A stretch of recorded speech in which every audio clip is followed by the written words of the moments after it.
जितने आस्थाजनक पर कथा सुन रहे हो, जितने फेसबुक और यूट्यूब पर सुन रहे हो, बहुत सावधानी से सुनना। शुक्रवार के दिन अगर शंकर के मंदिर में जल चढ़ाया जाए तो नारी का अखंड सौभाग्य होता है। दुनिया का कितना भी दरिद्र व्यक्ति हो, चाहे दुनिया का कोई व्यक्ति ऐसा हो जिसका कभी व्यापार चलता ही नहीं हो, उसने 50 बार बदल के देख लिया, फैक्ट्री चली नहीं रही, जिस काम को करने के लिए जाते हैं वो काम टल जाता है, आज की जगह कल, कल की जगह परसों, परसों की जगह नरसों, काम होता ही नहीं। शुक्रवार के दिन बेलपत्री के वृक्ष के नीचे एक नियम वो अगर अपनी जिंदगी में बना ले, प्रदोष काल में, प्रदोष के समय पर बेलपत्री के वृक्ष के नीचे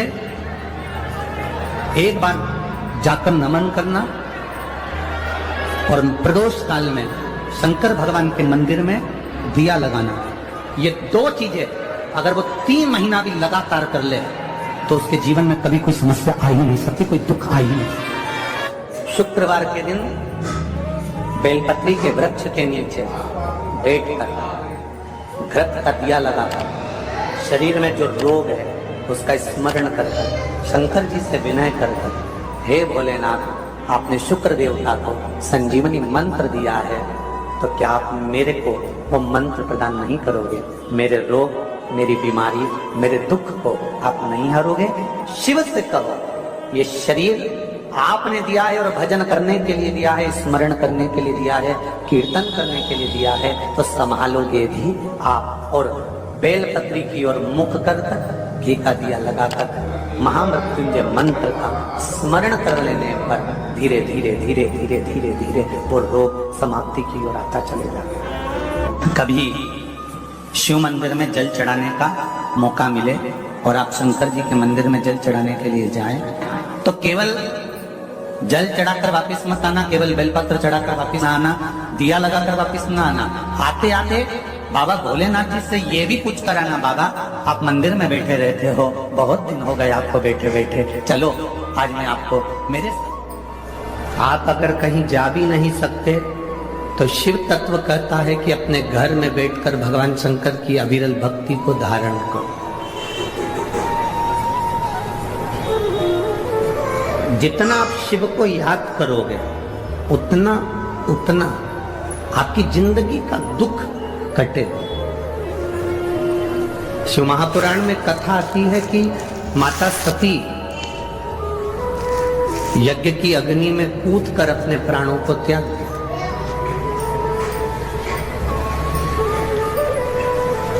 अब माता सती जब यज्ञ की अग्नि में कूदकर अपने प्राणों को त्याग दी और माता सती प्राणों को त्यागने के बाद भगवान शिव ने जब देखा कि माता सती के प्राण जा रहे हैं पर सती ने बहुत बड़ी गलती कर दी,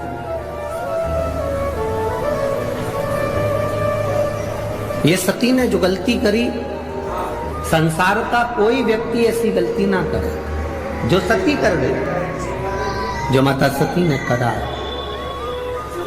क्या गलती सती ने करी? सती ने सबसे बड़ी गलती माता सती ने करी कि यज्ञ की अग्नि में सती कूद गई। हमारा सनातन धर्म कहता है कोई यज्ञ हो रहा हो, कोई अनुष्ठान हो रहा हो, कोई कथा हो रही हो, कोई प्रवचन हो रहे हो, कोई धर्म का आयोजन हो रहा हो, कोई धार्मिक आयोजन हो रहा हो, बन सके तो उसमें प्रयास करना कि अपने हाथ को आगे बढ़ाकर उस यज्ञ को पूर्ण कराने का प्रयास करना, अपना टांग, अपना पांव उसमें मत अड़ाना, नहीं तो सती जल जैसे जलकर भस्म होना पड़ सकता। माता सती ने एक गलती कर दी कि यज्ञ के कुंड में माता सती चली।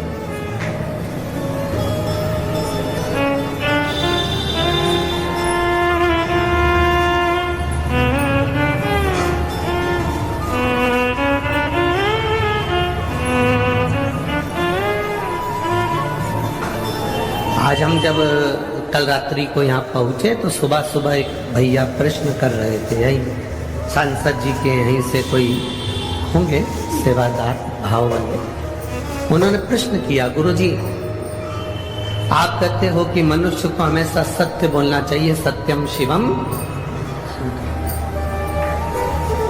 क्या व्यक्ति को कभी झूठ नहीं बोलना चाहिए? हमने कहा बोलो। कौन मना कर रहा है? पर झूठ बोलने के लिए भी एक जगह है, झूठ बोलने के लिए भी एक स्थान है। जब कोई गाय कसाई के हाथ में आ जाए, कटने जा रही हो, तब झूठ बोल दो कि ये गाय मेरी है और तू अभी छोड़ा।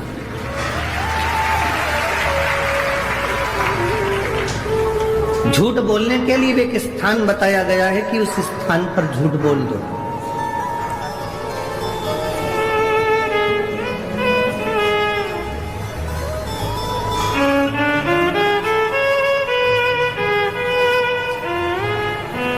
माँ अपने बच्चे को जब डराती है, अपने बच्चे को कुछ कहती है तो एकदम डराते डराते कह देती है बाऊ आ जाएगा। बच्चे को भय हो जाता है, डर जाता है, बच्चे में भय उत्पन्न हो जाता है कि बाऊ आएगा।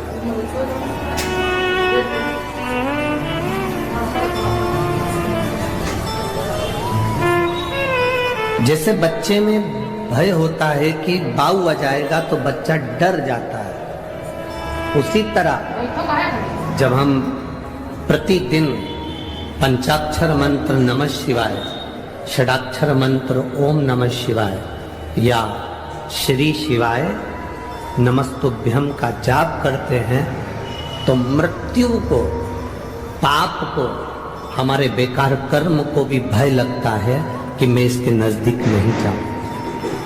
मंत्र का जाप, मंत्र का स्मरण, नाम का स्मरण जीव को एक आनंद की अनुभूति कराता है।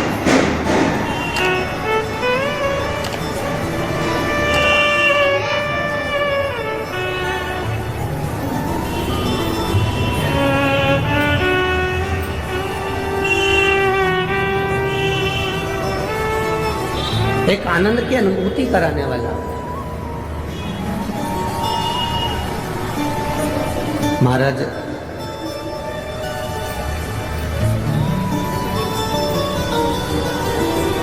आप सब तो विदर्भ के हो, अमरावती के हो, तो आप लोगों को तो बहुत ज्यादा भगवान कृष्ण की कथा का ज्ञान है। आप सब बहुत विद्वान भी हैं, पर आपने कथा सुनी होगी भगवान कृष्ण की धर्म पत्नी रुक्मणी जी की बुआ।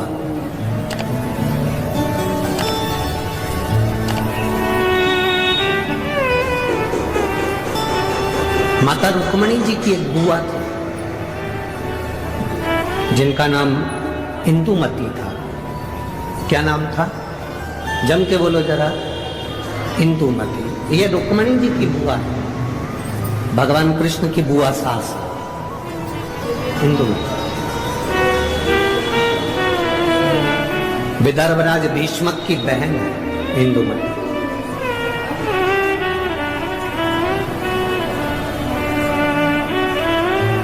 विदर्भ किस भूमि पर, पवित्र भूमि पर इंदुमती रहती, अपने भाई राजा भीष्मक के साथ में, आनंद के साथ निवास करती।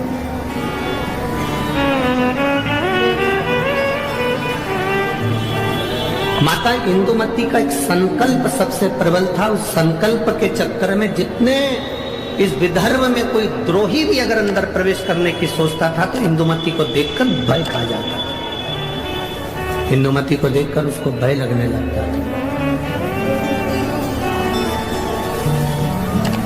जब किसी का संकल्प बड़ा पक्का होता है, जब किसी का संकल्प बड़ा प्रबल होता है तो द्रोही भी डरता है, दुश्मन भी डरता है।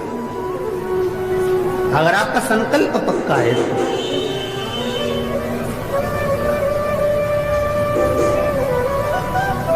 रुक्मणी जी की बुआ इंदुमती का संकल्प बड़ा पक्का। और हमने पहले भी कथा में कहा कि संकल्प लेना तुम्हारा काम है और पूर्ण करना महादेव का काम है। पूर्ण वो करेगा। संकल्प आप लीजिए, पूर्ण करने की जवाबदारी परमात्मा की है। आपने संकल्प लिया कि मैं किसी संत का, साधु का मुख प्रतिदिन देखूंगी, तो संत साधु को तुम्हारे दरवाजे तक पहुंचाने की जवाबदारी उस परमात्मा की है। आपने संकल्प ले लिया कि मैं एकादशी का व्रत करूंगी, तो संकल्प आपने लिया पर पूर्ण करने की जवाबदारी उस परमात्मा की है। आपने संकल्प ले लिया कि मुझे 5 दिन शिव महापुराण की कथा जो मेरे विदर्भ में हो रही है, अमरावती में हो रही है, मुझे दिल से सुनना है। कितनी भी भीड़ आए, भीड़ का आना तो भक्तों का आना तो महादेव की कथा का रस तत्व है, भक्त तो आते ही रहेंगे। कितने ही भक्त आए, कितनी भी भीड़ आए, पर मेरा फर्ज है, मैं रामेश्वर नहीं जा सकती, मैं सोमेश्वर नहीं जा सकती, मैं नागेश्वर नहीं जा सकती, मैं विश्वेश्वर नहीं जा सकती, मैं त्र्यंबकेश्वर नहीं जा सकती, मैं भीमाशंकर नहीं जा सकती, मैं कृष्णेश्वर नहीं जा सकती, मैं केदारेश्वर नहीं जा सकती, तो मेरा 12 ज्योतिर्लिंग वाला मेरा महादेव अमरावती के पास में शिव पुराण के रूप में आ रहा है, तो मुझे वहां जाना, मुझे वहां पहुंचना है। ये संकल्प आपके भीतर हो। मुझे 5 दिन की कथाएं, मैंने अपने घर वालों से कह दिया कि मुझे अब डिस्टर्ब मत करना, मैं कथा सुनूंगी तब बात करूंगी। शादियों का सीजन भी है, बोलो तो रही अमरावती की जीजियों, सही है कि गलत है? अब शादियों का सीजन है तो जिनकी उनसे रिश्तेदारी है वो वहां चले गए, जिनकी इससे रिश्तेदारी है वो यहाँ आ गए। ये तो रिश्तेदारी का क्रम है, जहां जिसका संबंध बैठ जाए, ये संबंधों की बात। और एक बात आज आप लोगों को कहूंगा इस अमरावती की पवित्र भूमि से, 24 घंटे परिवार वालों को साथ दे दो तो भी तुम्हारे मरने के समय पर वेंटिलेटर पर अकेले ही रहोगे, कोई नहीं रहेगा। 24 घंटे पति पत्नी परिवार नाते रिश्ते बेटा बहू कुटुंब कबीला भाई बंधु सखा किसी को भी 24 घंटा दे दो, पर वो 24 घंटा तुमने जिसको दिया, तुम्हारी दुख की घड़ी में जिसको तुमने 24 घंटा दिया, वो 24 घंटा साथ रहने वाला तुम्हारे पास में नहीं होगा। पर तुम जो 1 लोटा जल 5 मिनट शिव जी के मंदिर में जाकर जो चढ़ाती हो ना, वो तुम्हारा 5 मिनट ना जाने कितने जन्मों के दुख को काट दे। केवल 5 मिनट बोल बम का नारा है, सारी समस्या का हल। वो 1 लोटा जल तुम्हारा जो शिव को तुम समर्पित कर रहे हो, शिव मंदिर तक जा रहे हो, शंकर की चौखट तक जा रहे हो, शंकर को 1 लोटा जल चढ़ा रहे हो, वो तुम्हारा संकल्प पूरा करना उसकी जवाबदारी। आप सब विदर्भ के निवासी हो, आपको भगवान कृष्ण की रुक्मणी जी की और उनके पूरे परिवार की पूरी कथा मालूम होगी, हम जानते हैं। आप सब विद्वान हो, आप सबको मालूम होगा कि विदर्भ राज भीष्म की कथा क्या है। पर इस व्यासपीठ पर हम इतना सा वर्णन करेंगे कि विदर्भ राज भीष्म की बहन इंदुमती का जो संकल्प, उस संकल्प के आगे अच्छा योद्धा भी उसके सामने नहीं आता था।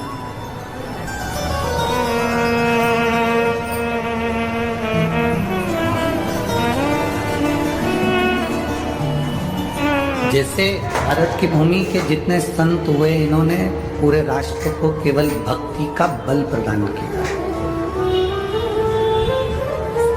और वो बल बहुत जरूरी है।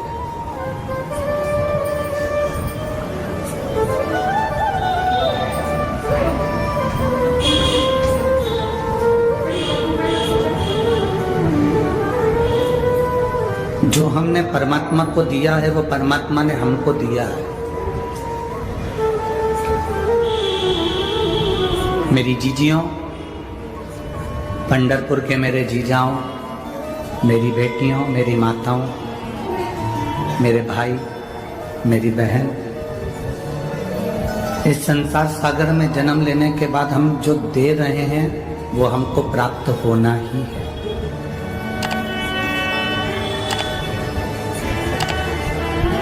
कई लोग आप पर हंसेंगे, कहेंगे क्यों अपना समय बर्बाद करने के लिए जाते हो, 3 घंटे क्यों कथा में जाकर बैठ जाते हो, कीर्तन होता है तो उसमें मंजीरा बजाते रहते हो, मृदंग बजाते रहते हो, क्यों अपना टाइम बर्बाद कर रहे हो। मंदिर जाते हो 1 लोटा जल चढ़ाने के लिए क्यों अपना समय बर्बाद कर रहे हो।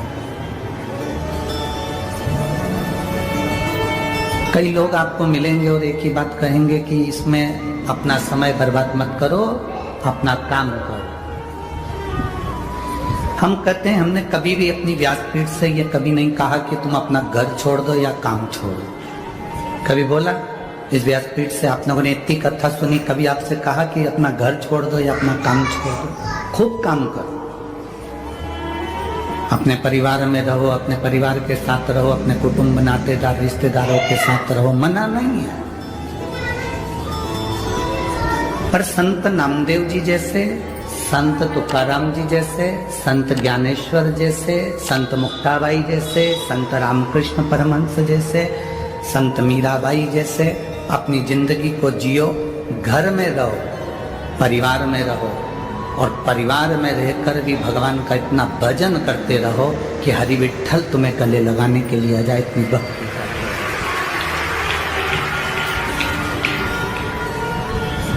घर छोड़कर संत बने तो क्या बने? संत नामदेव जी अपना घर छोड़कर संत नहीं बने, संत तुकाराम जी अपना घर छोड़कर संत नहीं बने, मीराबाई अपना घर छोड़कर संत नहीं बने, कर्माबाई अपना घर छोड़कर संत नहीं बनी। घर छोड़कर संत बनने की यहां वर्णन किया ही नहीं है, क्योंकि मेरे भोलेनाथ अपना घर कभी नहीं छोड़ते।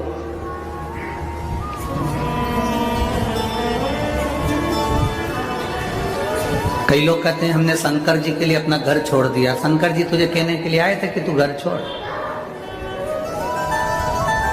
शिव कभी कहने के लिए नहीं आते कि तुम अपना घर छोड़ दो, तुम अपना परिवार छोड़ दो, तुम अपने कुटुंब छोड़ दो, तुम अपने रिश्ते छोड़ दो। शिव तो कहते हैं कि जैसे मैं अपने परिवार के साथ रह रहा हूँ, गणेश जी मेरे साथ हैं, कार्तिकेय मेरे साथ हैं, अशोक सुंदरी मेरे साथ में है, पार्वती मेरे साथ में है, मेरी 5 लड़कियां जया, विषहरा, शामली बारी, दौतली, देव, सब मेरे साथ, मेरा पूरा परिवार है। शिव कहते हैं तुम्हें घर छोड़ने की जरूरत नहीं, तुम भी अपने परिवार के साथ रहो। शंकर कहते हैं जैसे मैं ध्यान में मग्न रहता हूँ, ऐसे घर में रहने के बाद भी तुम थोड़ी देर भगवान की भक्ति में मग्न रहो, इससे ज्यादा मुझे तुमसे कुछ नहीं चाहिए। घर छोड़कर संत बनना उत्तमता नहीं, परिवार छोड़कर संत बनना उत्तमता नहीं, अपनी बीवी बच्चों को छोड़कर, घर छोड़कर, परिवार छोड़कर चले जाना उत्तमता नहीं। अगर शादी करी है, विवाह करा है, परिवार में रह रहे हो, तो पहले उनको संभालिए।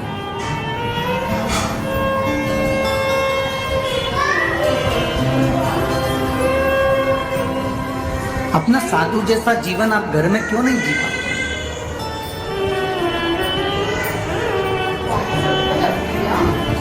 लाखों की संख्या में आप लोग पहुंचे हैं, कथा श्रवण कर रहे हैं।